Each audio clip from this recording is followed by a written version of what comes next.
Bonjour à tous, vous êtes bien à l'écoute de Radio Taïwan International, c'est Mei Guang à l'antenne et notre décryptage de ce jour est consacré à un problème récent d'escroquerie qui touche des chercheurs taïwanais mais également étrangers. Et certains chercheurs taïwanais estiment que cette pratique pourrait relever du travail de renseignement.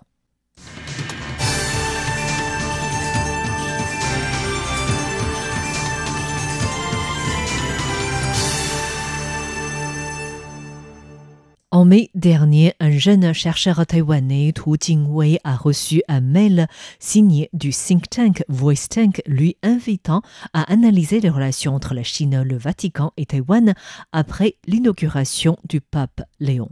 Or, étant donné qu'il n'a eu aucune suite à son article rendu, il a envoyé un mail pour se renseigner, mais n'a toujours pas reçu de réponse.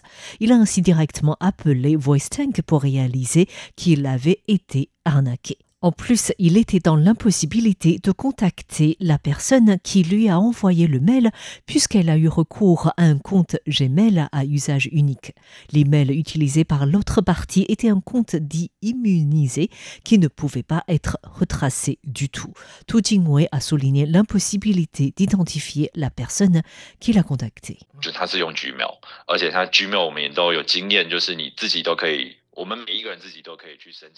La personne a utilisé un compte Gmail. Nous savons que tout le monde peut créer un compte Gmail, et cela peut être un compte à usage unique. Il est impossible de savoir qui est derrière ce genre de compte et son objectif. Je ne sais rien sur le compte, c'est-à-dire que la personne derrière le compte me connaît, mais je ne la connais pas.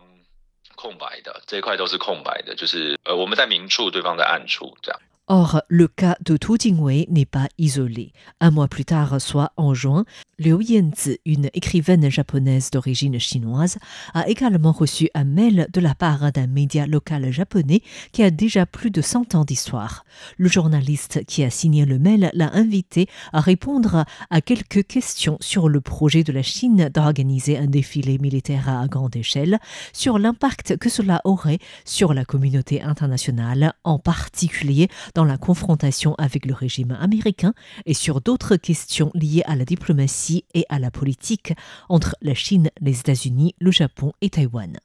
Avant de répondre favorablement à cette invitation, le Yanzi a d'abord fait une recherche en ligne sur ce journaliste et le média. Et après avoir trouvé des informations relatives à ce journaliste et à ce média, le Yanzi a commencé à répondre aux questions du journaliste. Ce n'est qu'au dernier courriel dans lequel le journaliste écrivait « Merci pour votre travail en utilisant une grammaire totalement différente de celle du japonais », que Liu Yanzi avait pris conscience de l'incident et a décidé d'appeler directement le média pour vérifier. Et s'est rendu compte que le nom du journaliste avait été usurpé car il n'avait pas eu l'intention de l'interviewer. Le journaliste était à son bureau ce jour-là. Je me suis présentée au téléphone et il ne me connaissait pas. Je lui ai épelé mon nom. Je l'ai entendu taper mon nom sur l'ordinateur pour faire une recherche et on s'est rendu compte qu'il ne m'a jamais envoyé de mail. C'est là que j'ai compris que j'étais entièrement tombée dans un piège. Lai Yizhong est le directeur exécutif de l'organisme La Vision Foundation qui a été touché également par ce problème. Il a indiqué qu'il y a eu plusieurs cas similaires récemment de chercheurs contactés par des personnes qui se faisaient passer frauduleusement comme appartenant à sa fondation ou à la Fondation taïwanaise pour la démocratie pour leur demander de rédiger des articles. Voici Lai Yizhong. Nous avons déjà remarqué que plusieurs organismes, pas seulement la Vision Foundation, mais également la Fondation taïwanaise pour la démocratie, ont connu des situations similaires récemment. Des chercheurs ont été contactés par des personnes qui se faisaient passer frauduleusement comme appartenant à ces organismes. Ces chercheurs ciblés peuvent être des Taïwanais ou des étrangers, et je pense donc que ce problème ne concerne pas seulement une seule personne. Monsieur Tu est donc un exemple, il a été trompé par quelqu'un utilisant le nom du think tank Voici Tank. D'autres groupes de réflexion ont également été confrontés à ce problème, qui se produit fréquemment ces temps-ci. Il semble donc qu'il ne s'agisse pas d'un problème isolé. Liu Wenbing, professeur associé adjoint à l'université chrétienne Zhongyuan, expert de la guerre cognitive chinoise, estime que ce genre de pratique pourrait s'agir de fraude académique ou financière, ou encore de collecte de renseignements par des puissances étrangères, puisque la plupart des analyses sollicitées relèvent du domaine des affaires étrangères ou politiques, il a déclaré.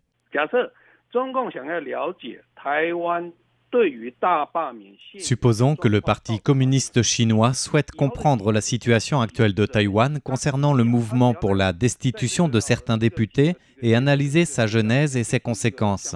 Il suffit de contacter par email des chercheurs taïwanais et de leur proposer de leur payer un article. Si les chercheurs ne font pas preuve de suffisamment de perspicacité, ils répondront positivement avec des informations détaillées. Pour le Parti communiste chinois, c'est une manière de collecter des renseignements détaillés sur Taïwan tout en restant dans une pièce climatisée. De plus, Liu Wenbing a même rappelé que de nombreuses agences de renseignement peuvent également filtrer des personnes qui peuvent éventuellement leur servir d'outils ou de partenaires d'espionnage grâce à des publications des articles sur des sites Internet. Certains organismes de renseignement utilisent les sites Internet. Je vois que les agences de renseignement du monde entier font cela. Elles utilisent un site Internet pour que tout le monde puisse y publier des articles.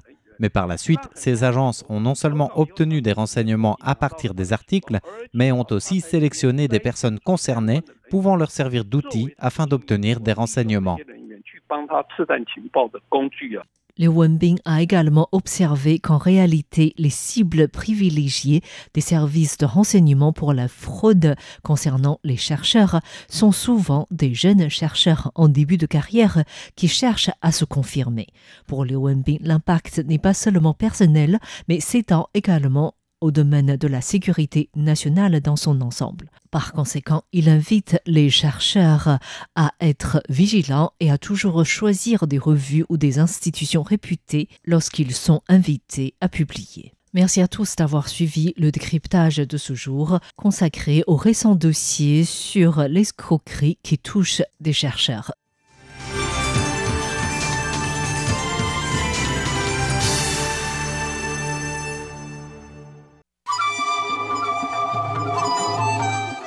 Chers amis auditeurs, vous êtes sur les ondes de Radio Taïwan International.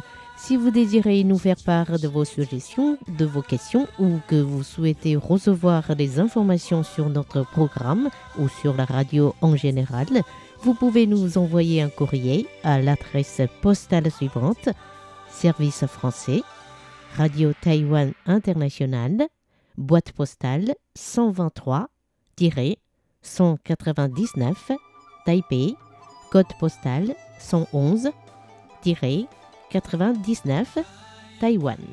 Ou par courrier électronique, vous pouvez nous contacter à l'adresse suivante: fren@rti.org.tw.